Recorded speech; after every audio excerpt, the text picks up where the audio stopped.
Bapak, Ibu, saudara-saudara yang dikasihi dalam nama Tuhan Yesus Kristus, sebelum ibadah kita pagi hari ini kita mulai, mari kita berdoa dalam hati kita masing-masing.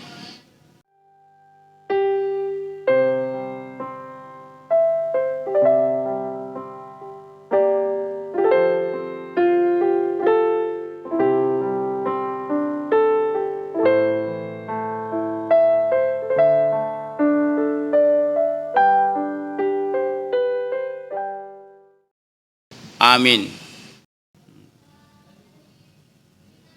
Shalom. Selamat hari Minggu bagi kita semuanya, jemaat Tuhan yang terkasih. Kita kembali berkumpul dalam ibadah Minggu 13 sesudah Trinitatis. Hendaknya kita selalu memuji Tuhan.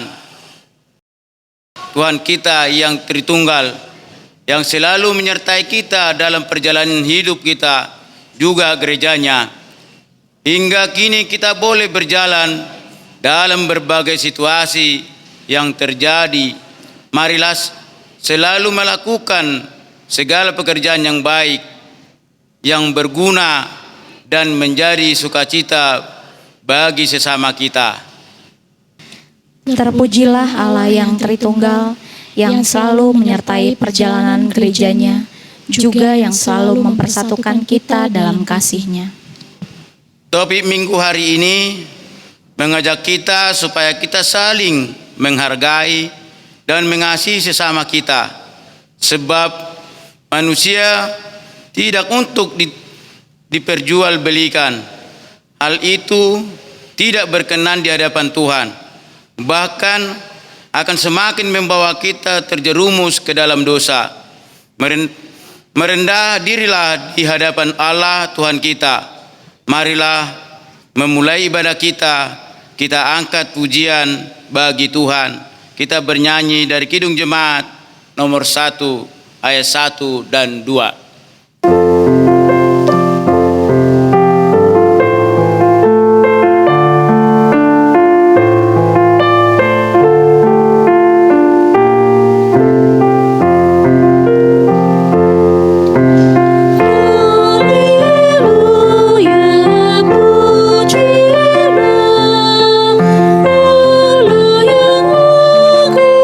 Maha Esa,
Di dalam nama Allah Bapa dan nama anaknya Tuhan Yesus Kristus dan nama Roh Kudus yang menciptakan langit dan bumi. Amin. Allah yang telah mengasihi kita dan yang telah mengutus anaknya sebagai pendamaian bagi dosa-dosa kita. Saudara-saudaraku yang terkasih, jikalau Allah sedemikian mengasihi kita, maka haruslah kita juga saling mengasihi. Haleluya.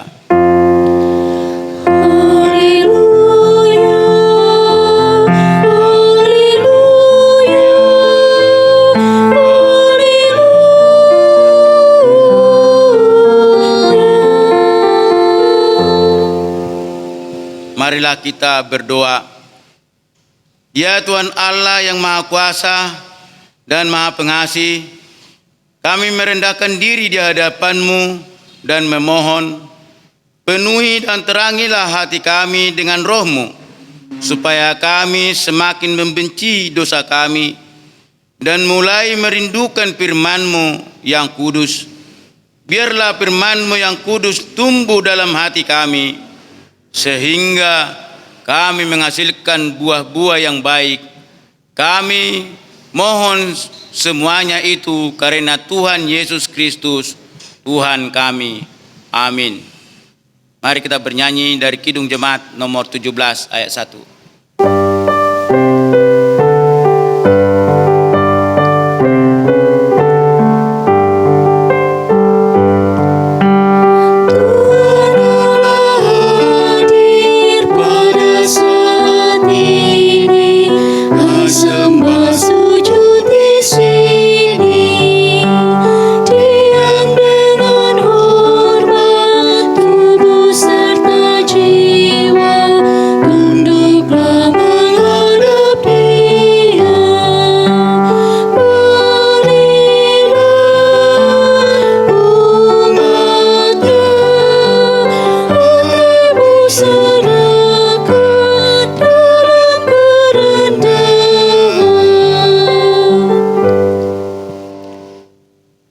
Hukum Tuhan yang ditetapkan untuk kita pada minggu yang ke-13 sesudah Trinitatis tertulis dalam Lukas 14 ayat yang 13.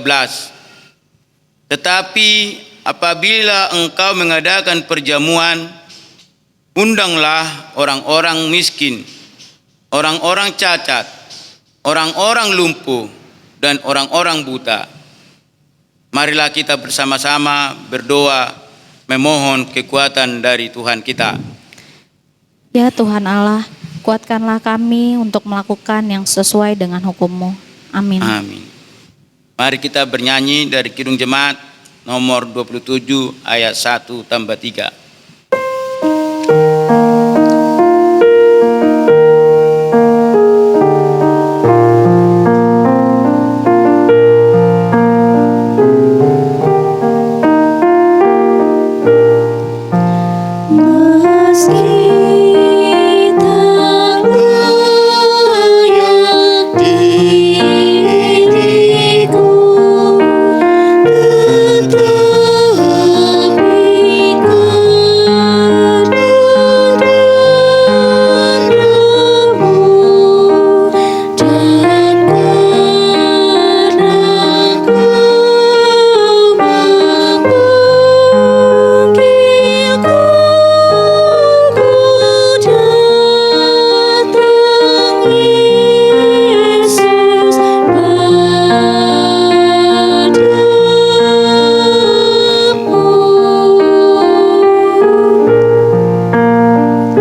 Marilah kita merendahkan diri untuk mengaku dosa kita. Kita berdoa. Ya Tuhan Allah, Bapa Tuhan kami Yesus Kristus, Allah yang Maha Kuasa, kami telah melihat besar kuasa-Mu yang melampaui segala kekuatan yang ada di dunia ini. Kami masih beribadah di rumah masing-masing untuk memuji dan memuliakan nama-Mu akibat COVID-19 yang masih belum berakhir. Kasihanilah kami, yakinkanlah kami akan kuat kuasa-Mu yang melampaui segalanya, agar kami tidak mengandalkan kekuatan kami sendiri, sebab Tuhanlah sumber kehidupan kami dan benteng pertahanan kami. Ya Tuhan Allah, penuhilah hati kami dengan iman, agar kami yakin dan percaya hanya kepada kuasa-Mu dalam kasih setia-Mu. Ya Tuhan Allah kami telah disebut sebagai orang-orang yang percaya kepada Yesus Tuhan kami.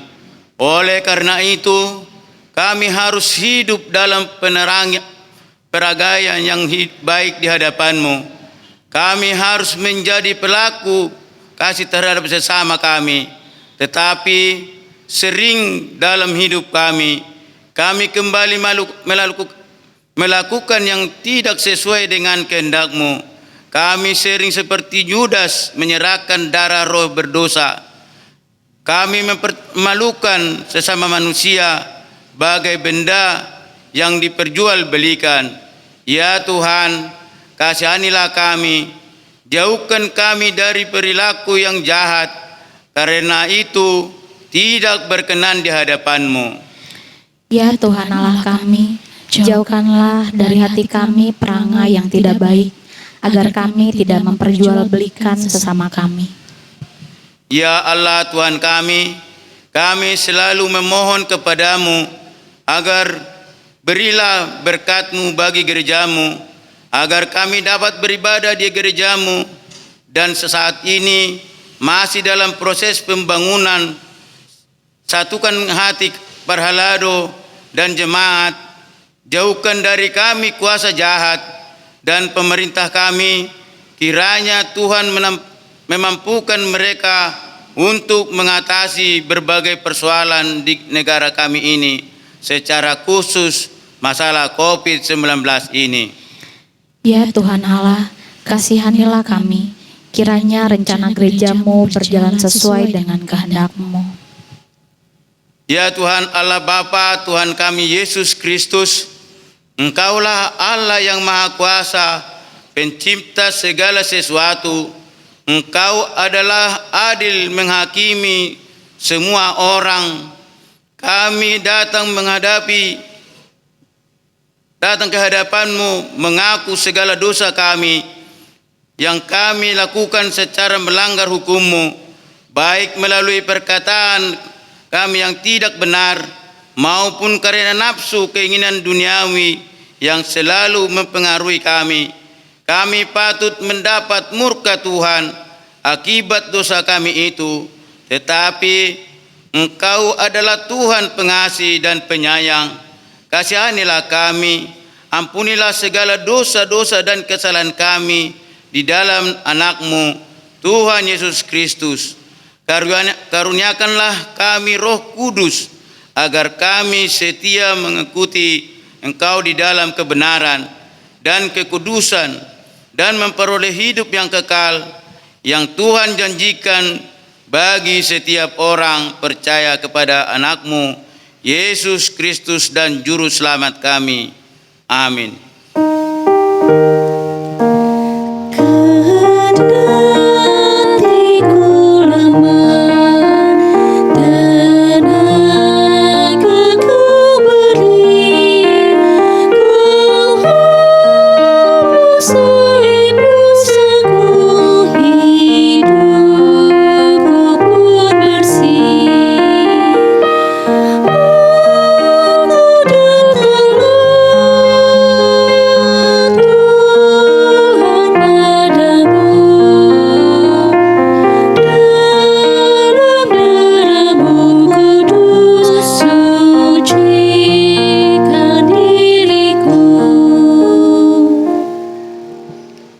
janji Tuhan akan keampunan dosa-dosa kita.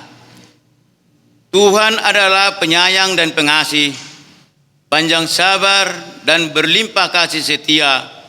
Tidak dilakukannya kepada kita setimpal dengan dosa kita, dan tidak dibalasnya kepada kita setimpal dengan kesalahan kita.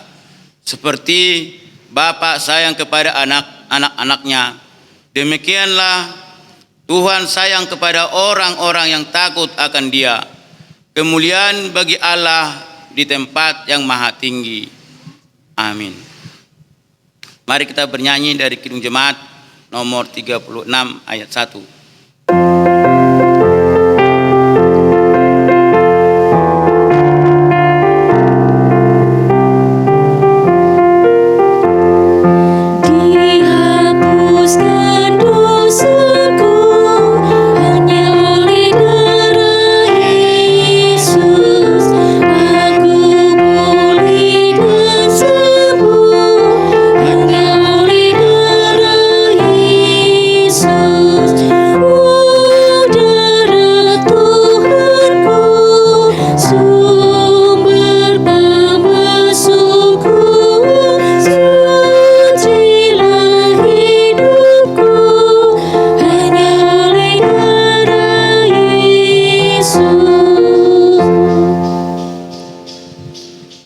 Firman Tuhan yang menjadi epistel Minggu 13 sesudah Trinitatis hari ini tertulis dalam kitab Kejadian pasal 37 dimulai dari ayat 23 sampai ayat ke-30. Baru saja Yusuf sampai kepada saudara-saudaranya, mereka pun menanggalkan jubah Yusuf, jubah maka indah yang dipakainya itu. Dan mereka membawa dia dan melemparkan dia ke dalam sumur. Sumur itu kosong, tidak berair. Kemudian duduklah mereka untuk makan. Ketika mereka mengangkat muka, kelihatanlah kepada mereka sesuatu kafilah orang Ismail datang dari Gilead dengan untanya yang membawa damar, balsam dan damar Laban dalam perjalanannya mengangkut barang-barang itu ke Mesir. Lalu kata Yehuda kepada saudara-saudaranya itu, apakah untungnya kalau kita membunuh adik kita itu dan menyembunyikan darahnya? Marilah kita jual dia kepada orang Ismail ini. Tetapi janganlah kita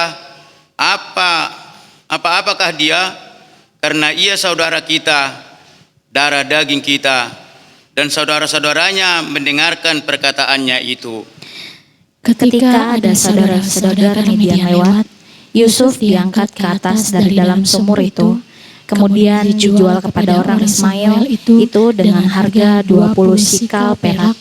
Lalu Yusuf dibawa mereka ke Mesir.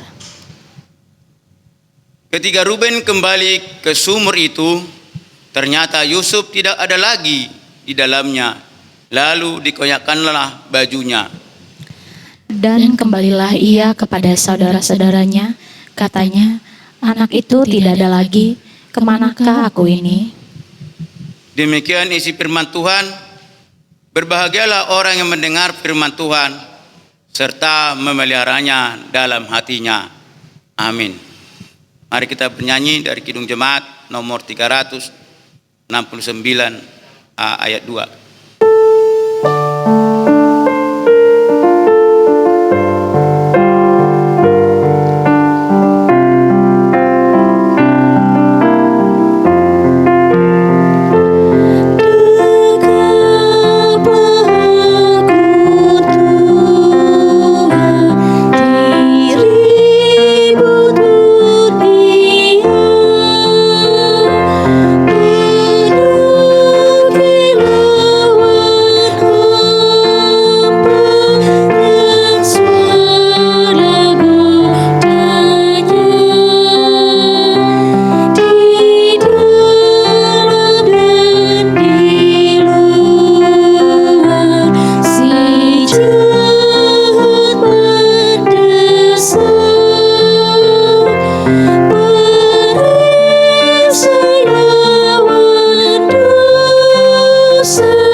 marilah kita bersama-sama mengaku iman kepercayaan kita, sebagaimana teman-teman seiman di seluruh dunia, kita bersama-sama mengucapkannya.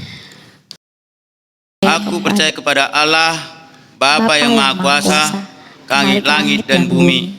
Aku percaya kepada Yesus Kristus, Anaknya yang tunggal Tuhan kita, yang dikandung daripada Roh Kudus, lahir daripada anak darah Maria, yang menderita sengsara di bawah pemerintahan Pontius Pilatus, disalibkan, mati dan dikuburkan, yang turun ke dalam kerajaan maut, pada hari yang ketiga bangkit pula dari antara orang mati, naik ke surga, duduk di sebelah kanan Allah, Bapa yang Maha Kuasa.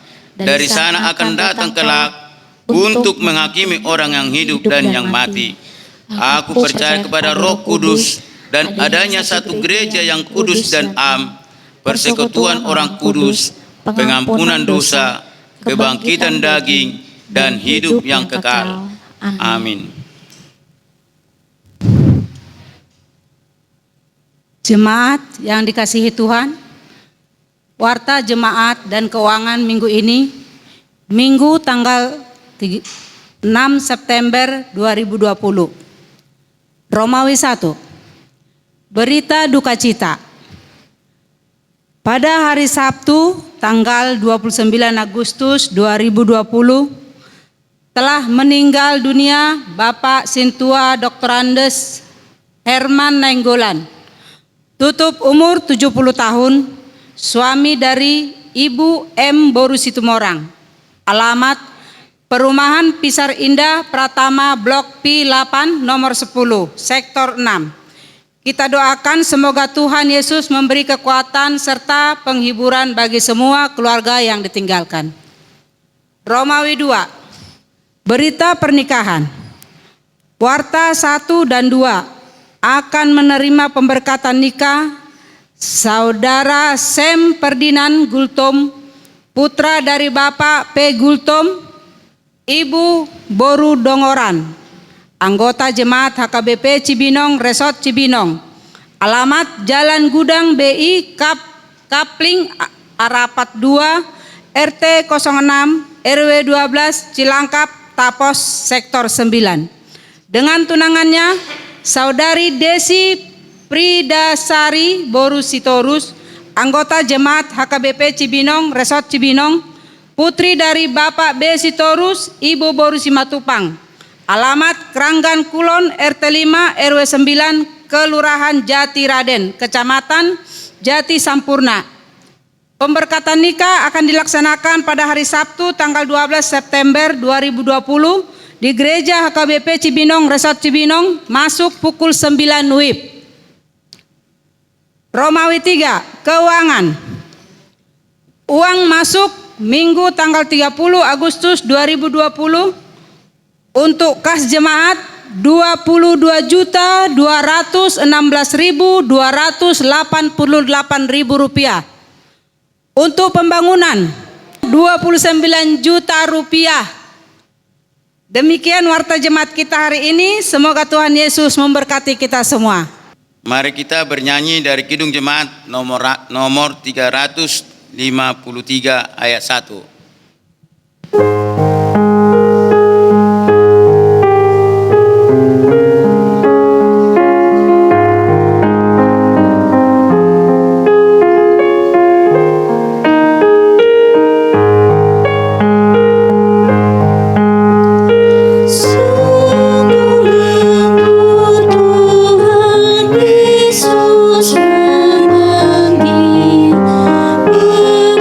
Memanggil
Damai sejahtera Allah yang melampaui segala akal akan memelihara hati dan pikiranmu di dalam Kristus Yesus.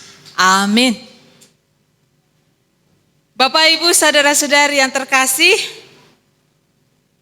firman Tuhan yang menjadi berita sukacita bagi kita dalam minggu ini tertulis dalam Matius pasal 27 ayat 1 sampai dengan ayat yang ke-10. Saya akan bacakan untuk kita. Ketika hari mulai siang, semua imam kepala dan tua-tua bangsa Yahudi berkumpul dan mengambil keputusan untuk membunuh Yesus.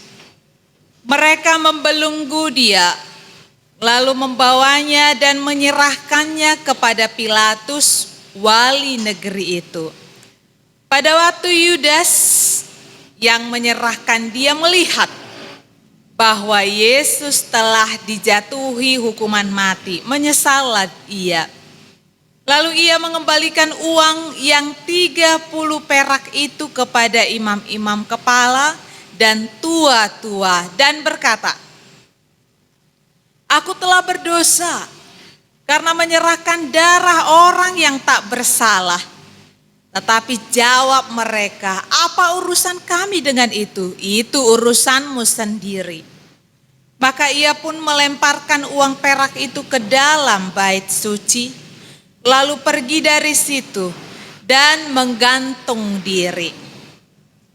Imam-imam kepala mengambil uang perak itu dan berkata, "Tidak diperbolehkan memasukkan uang ini ke dalam peti persembahan, sebab ini uang darah."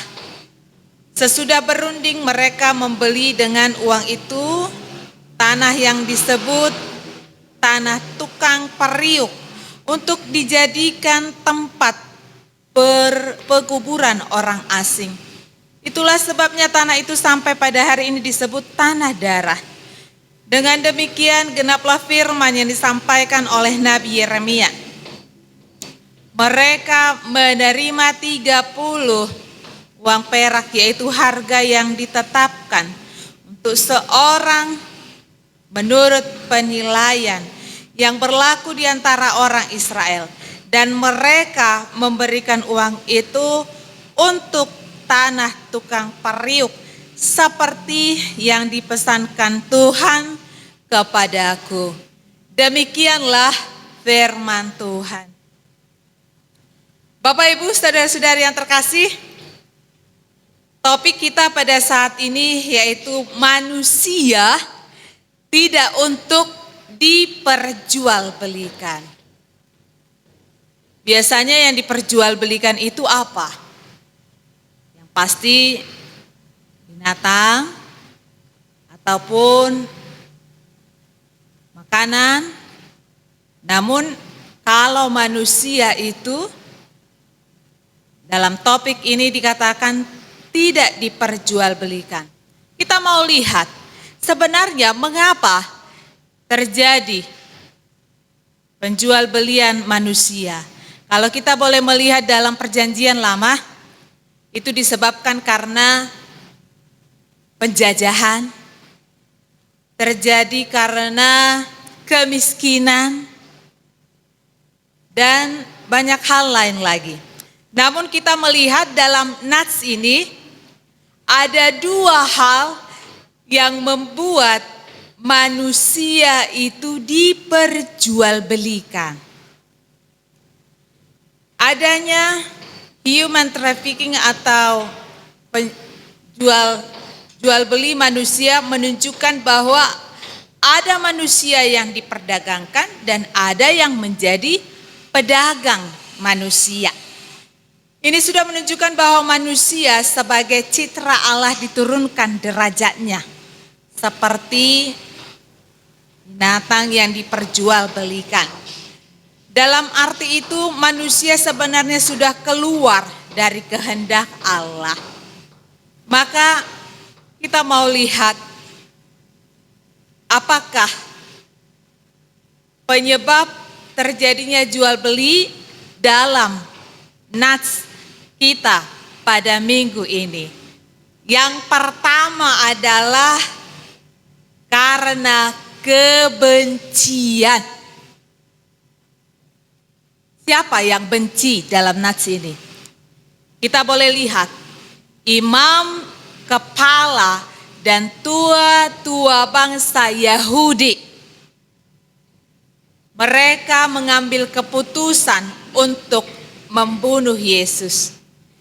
Benar perkataan firman Tuhan, di mana ada kebencian di situ ada rencana jahat.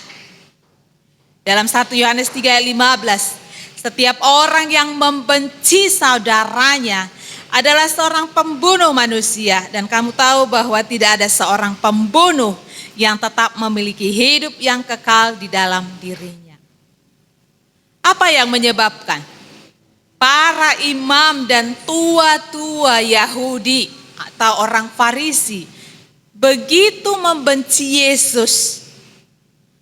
Para imam dihormati karena mereka mempelajari hukum Taurat dan mengajarkan kepada rakyat bagaimana menaati hukum itu. Ketika Yesus menantang ajaran dan kuasa mereka, dan mereka memutuskan untuk menyingkirkan Yesus.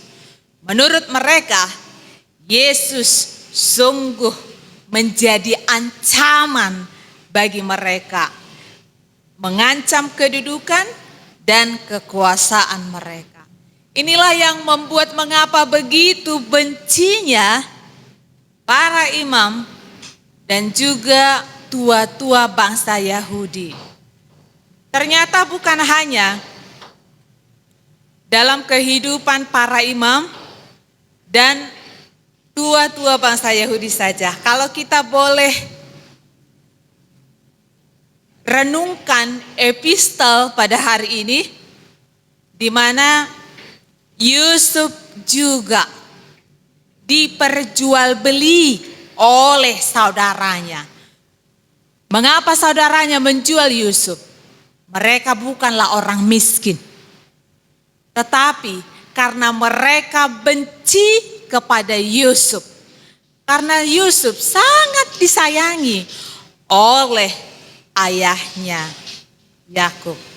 Dan itulah yang membuat alasan mereka menjual adiknya sendiri. Jadi begitu besar ternyata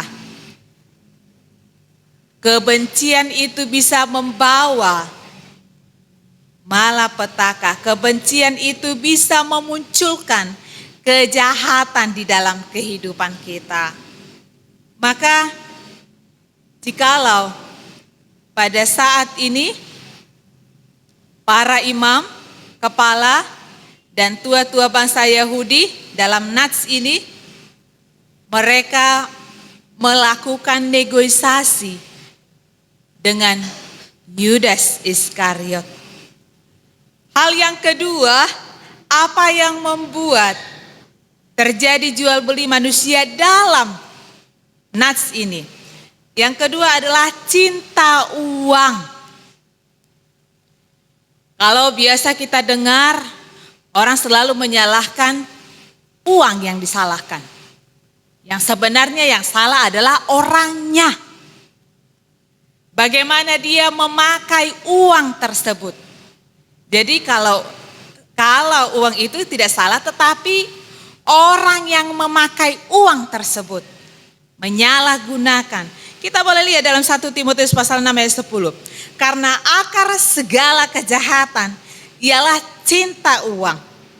Sebab oleh memburu uanglah beberapa orang telah menyimpang dari iman dan menyiksa dirinya dengan berbagai-bagai duka. Akar segala kejahatan adalah cinta uang. Kalau dia sudah cinta uang, segala sesuatu dihalalkan. Tapi sangat disayangkan jikalau di dalam nats ini yang cinta uang adalah Yudas Iskariot. Mengapa? Mengapa dikatakan Yudas Iskariot yang begitu mencintai uang? Kita masih ingat pada Yohanes 12 ayat 6 dikatakan, hal itu dikatakannya bukan karena ia memperhatikan nasib orang miskin, melainkan karena ia adalah seorang pencuri. Ia sering mengambil uang yang disimpan dalam kas yang dipegangnya. Berarti Yudas Iskariot ini adalah bendahara di dalam kemuritan Tuhan Yesus yang 12 itu. Dia mau mencuri uang kas yang dipegangnya. Sangat disayangkan jikalau mengambil uang dari kas yang dilakukan oleh Yudas Iskariot. Maka dari hal tersebut dia menghalalkan segala cara. Sampai-sampai dia menjual Yesus kepada imam kepala dan tua bangsa Yahudi. Bapak Ibu, apa yang dikatakan Yesus terhadap sikap daripada Yudas Iskariot? Yang dia boleh dikatakan ia adalah seorang pencuri. Memang itu harus terjadi. Tetapi ada perkataan Yesus. Situasi ini Yesus memperhatikan bagaimana sikap daripada Yudas itu. Dalam Matius 26 ayat 24 dikatakan, adalah lebih baik bagi orang itu sekiranya ia tidak dilahirkan. Wah, adalah lebih baik bagi orang itu sekiranya ia tidak dilahirkan. Ini merupakan perkataan kalau seorang ayah melihat anaknya yang tidak loyal, yang selalu melakukan kejahatan, pasti perkataan ini juga akan keluar. Lebih baik aku tidak melahirkanmu kalau seperti ini keadaannya. Dan ternyata Yesus juga mengatakan adalah lebih baik bagi orang itu sekiranya ia tidak dilahirkan. Ini adalah perkataan Yesus kepada Yudas Iskariot. Dan penegasan ini untuk menyatakan bahwa penghargaan dan penghormatan terhadap manusia dan martabatnya memang merupakan keharusan. Hal itu disertai dengan peringatan yang sangat keras. Ada lagi perkataan Yesus, celakalah orang yang olehnya ia diserahkan. Celakalah orang yang olehnya ia diserahkan. Yang artinya apa, Bapak Ibu saudara-saudari yang terkasih? Tuhan tidak menghendaki jual beli manusia. Celakalah. Apakah celaka yang dialami oleh Yudas Iskariot? Ternyata ia menyesali akan perbuatannya. Dia mengembalikan uang 30 perak itu kepada imam-imam dan kepada tua-tua Yahudi. Dan ia merasa menyesal. Yang pasti orang yang melakukan jual beli manusia, hidupnya tidak akan tenang. Celakalah. Yang akhirnya karena penyesalan yang dilakukan oleh Yudas, dia mengembalikan duit tersebut dan menggantung diri. Inilah tanda penyesalan yang dirasakan oleh Yudas Iskariot. Jadi benarlah, celakalah orang yang olehnya ia diserahkan. Jual beli manusia merupakan kejahatan yang serius. Nah, Bapak Ibu, Saudara-saudara yang terkasih, 17 Agustus merupakan hari kemerdekaan. Apakah Indonesia sudah terlepas dari jual beli manusia? Kenyataannya belum. Ini sangat disayangkan. Jual beli manusia masih ada di tengah-tengah kita. Yang menjadi korban adalah orang-orang yang lemah, yaitu perempuan dan anak-anak. Kita sudah melihat di media sosial, di televisi, di internet, yang terkadang anak kecil dicuri untuk diperjualbelikan. Yang modus baru lagi, anak gadis dinikahkan oleh orang Tiongkok. Namun setelah dibawa ke Tiongkok, gadis tersebut diperjualbelikan. Sangat disayangkan. Dan ini masih terjadi pada saat ini. Ingat, Tuhan Yesus tidak menghendaki, Tuhan tidak berkenan terhadap tindakan jual beli manusia. Kita masih ingat seperti apa perhatian Tuhan kepada manusia begitu besar. Kita tentu ingat ciptaan Tuhan yang diberi akal hanyalah manusia. Dan manusia sangat berharga di mata Tuhan. Maka Bapak Ibu, saudara-saudari yang terkasih, apa yang diinginkan Tuhan? Manusia itu harusnya seperti apa? Tuhan berkenan jika manusia itu dihargai. Yesus pernah berkata, bukankah manusia jauh lebih berharga daripada domba? Yang artinya apa? Bahwa manusia itu sangat berharga di mata Tuhan. Kalau kita boleh mengingat kembali, seperti apa jual beli dalam perjanjian lama.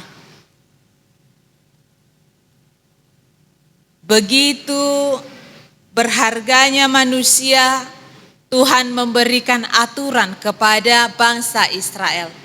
Bahwa pada tahun Yobel, hutang dilunasi dan manusia yang sudah dibuat menjadi budak akan dikembalikan kembali ke tanah airnya masing-masing.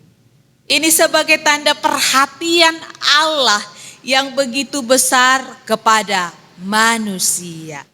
Hal itu menunjukkan bahwa manusia itu adalah berharga di mata Tuhan. Hal yang kedua, Tuhan berkenan jika manusia itu dikasihi. Tentu sebagai orang yang merdeka, karena Tuhan sudah menebus kita melalui anaknya Tuhan Yesus Kristus dengan pengorbanannya di kayu salib.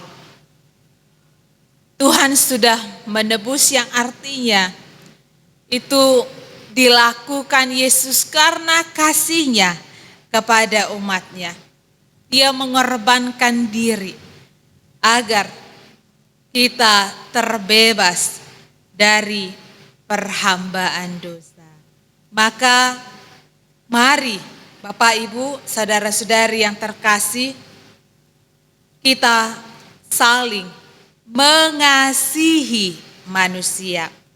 Kalau kita boleh baca dalam Galatia pasal 5 ayat 13 dikatakan, saudara-saudara, memang kamu telah dipanggil untuk merdeka. Tetapi janganlah kamu mempergunakan kemerdekaan itu sebagai kesempatan untuk kehidupan dalam dosa. Melainkan layanilah seorang akan yang lain oleh kasih. Jadi Tuhan menginginkan kita agar kita mengasihi sesama manusia. Dan itu juga yang menjadi kesimpulan hukum Taurat.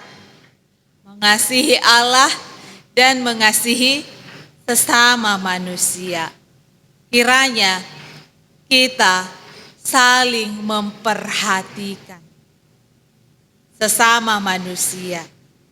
Jikalau masih ada yang menindas manusia, sama saja dia menghina penciptanya. Tidak diperkenankan jikalau sesama manusia juga saling menindas. Allah juga akan murka terhadap tindakan yang dilakukan. Maka Bapak, Ibu, saudara-saudari yang terkasih, ingat, manusia tidak untuk diperjualbelikan. Tetapi manusia hendaknya dihargai, dihormati, dikasihi.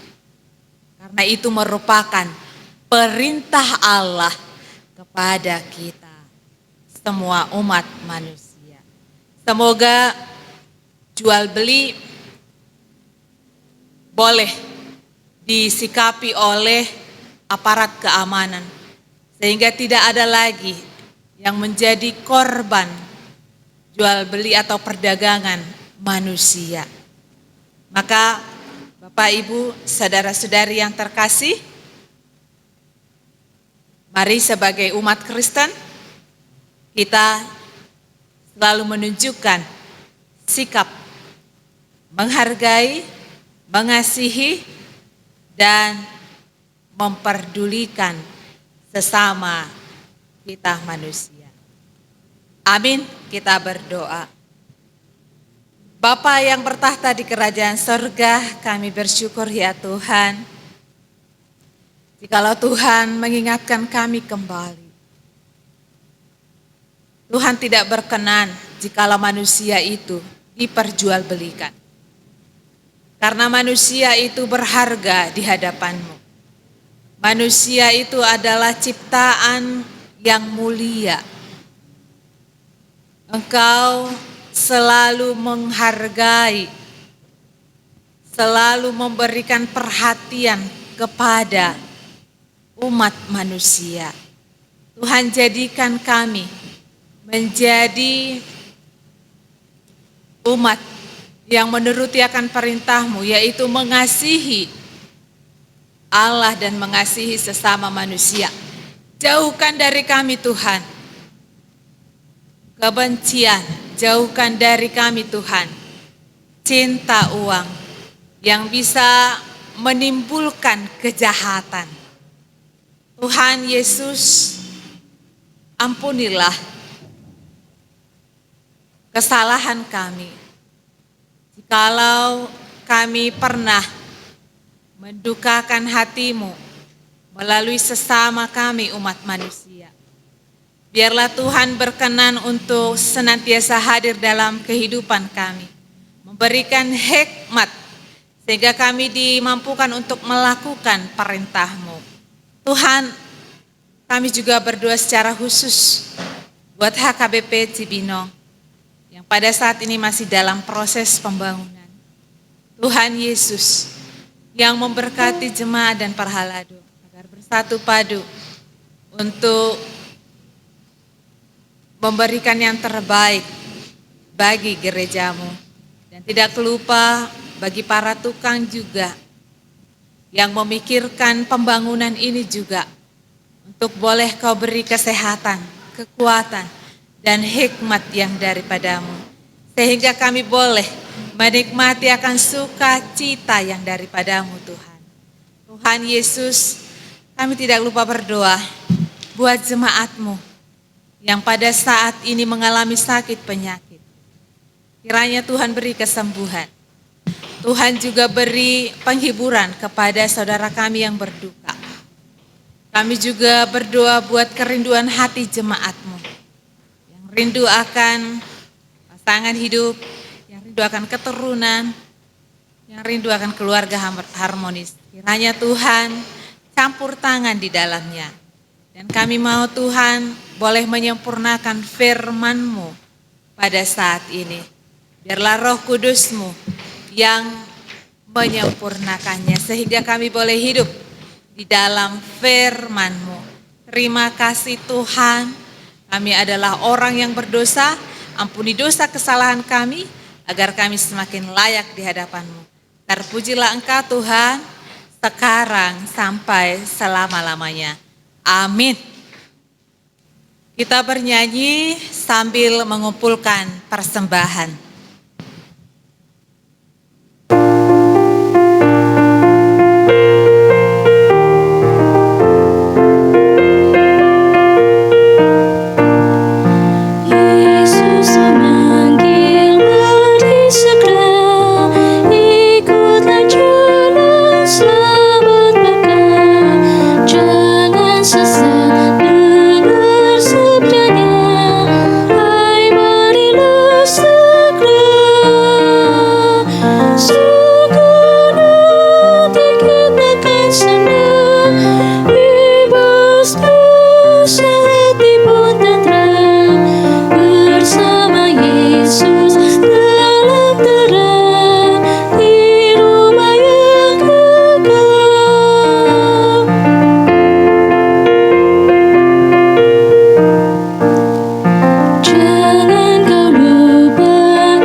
Marilah kita berdoa untuk menyerahkan persembahan kita kepada Tuhan. Ya Allah Bapa kami yang di surga, kami mengaku bahwa Tuhan adalah sumber dari segala karunia yang melimpah dalam kehidupan kami masing-masing. Sebahagian daripada karunia itu kami serahkan kembali sebagai persembahan kepada Tuhan. Terimalah dan berkatilah persembahan umat-Mu ini agar dapat kami pergunakan untuk pekerjaan dan pelayanan kerajaan Tuhan di dunia ini. Bukalah hati kami untuk mengenal betapa banyak berkat dan karunia yang kami peroleh dari Tuhan, supaya kami senantiasa bersyukur kepadamu. Di dalam nama Yesus Kristus Tuhan kami, amin.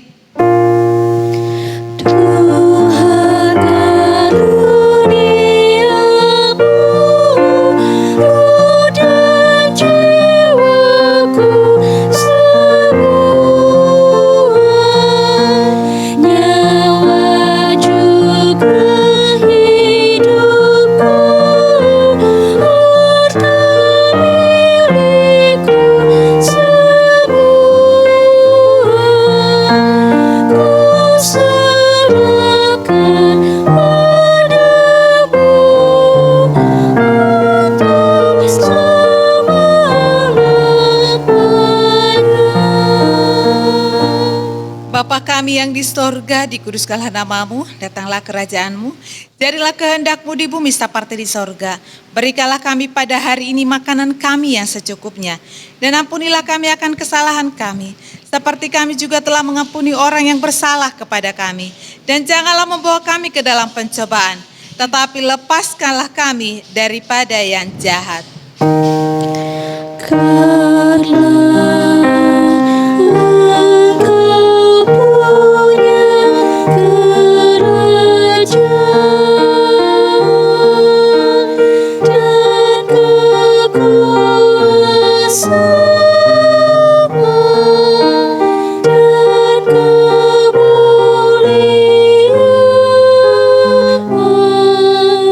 Sampai selama-lamanya.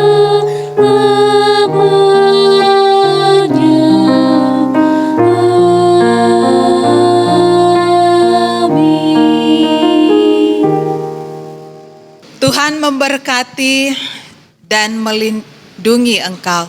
Tuhan menyinari engkau dengan kasih. Tuhan menghadapkan wajahnya kepadamu dan memberi engkau damai sejahtera. Amin.